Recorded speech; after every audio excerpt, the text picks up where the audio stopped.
Hi everyone, Lydia Crowder here, and today on the Build Show Network, we're going to be talking about the age-old debate.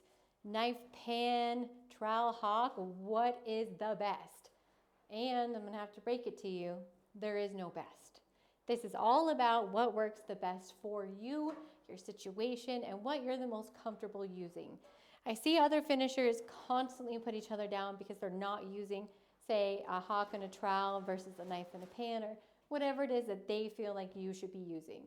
Truth is, you should use whatever it is works for you and you get the absolute best finish with. I personally choose to use a knife and a pan. It's what I was taught with. It's what I learned on, and for me, it's the quickest and best finish. Now I also use a Hawk and Trowel for plaster work, and then sometimes for finish work. Just depends on what's going on and what the best tool is for the job. So let's go ahead and break these down a little bit further, look at what it looks like to use each of these and what the differences are. So very first off, let's talk about Hawk and Trowel. So Hawk and Trowel is the oldest system. You gotta think back to plaster, how old plaster is and how they would apply that. So these are the most traditional tools that you'll find. So you have a hawk here, and there's a handle here on the bottom, your hand holds here, and then your product goes on top on a pile on top of this hawk. And then you have your trowels that you use to then pick up your product and put on the wall. Now, getting this down can be a little bit tricky. It takes some time. If you're not paying attention, you can tip your hawk and your product will then fall on the floor. I like using a Hawk and Trowel for plaster. You can put on a lot of product and move a lot of product very easily with these tools and thick products.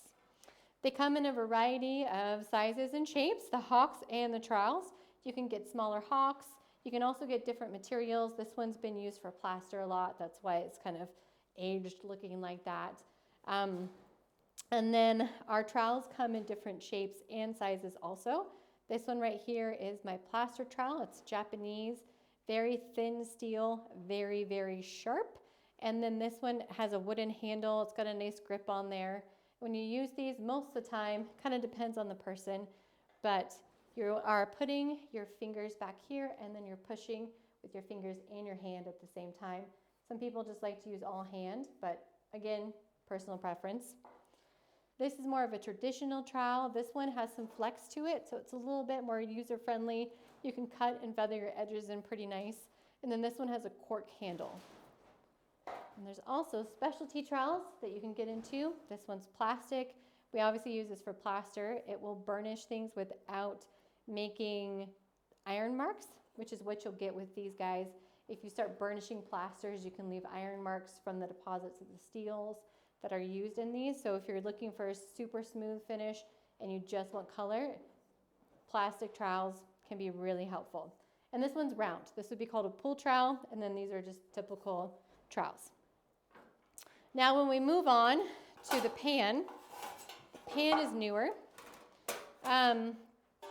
It was actually modeled off of a bread pan. So as you can see, it looks like a bread pan. It has a rounded bottom. This one has like a heli arc. You don't have to have the rounded bottom. I just find it fits nicer in my hand. And this is also a 16-inch pan. I use a bigger pan. They do come a lot smaller. If you're just learning or getting used to these, go with a smaller pan. This one can get pretty heavy. But this is my pan. I use it all the time. Obviously it's a little dirty right now and needs to get cleaned up, but it's really easy to clean. You just wipe it off with some water, take it to the car wash and hose it down. So when you are using a pan, you use knives. Knives come in a variety of sizes and shapes, materials, but you put your mud in your pan and you scoop it out with whatever knife size you're using. You can also use knives with hawks. They go together also. You can just go ahead and use it, just kind of dab in there, swoop it off, however you want to use it. So knives can be used with pans or hawks. Trowels cannot obviously be used in a pan, just doesn't work. So knives have to be with pans, but hawks can do either knives or trowels. Again, variety of sizes, different materials, kind of depending on what you're looking for, what you're using it for.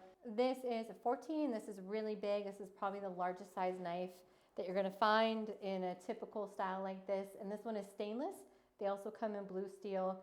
Stainless is stiffer, blue steel is a little bit softer, but we'll get into that in another video, kind of breaking down knife and tool care. But this is kind of the brief overview of pan, knife, Hawk, trowel.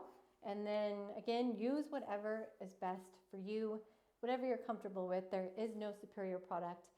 You guys are the artists that are working with these, so make sure you're using something you can perform the best with. Anyway, that's it for me this week. Make sure you check out everybody else on the Build Show Network. So many amazing contributors. I will be here next week with a brand new video. And make sure you check me out on socials, on YouTube, Facebook, TikTok, and Instagram. I'm under Drywall Shorty. And I will catch you next week on the Build Show Network. Thanks, guys.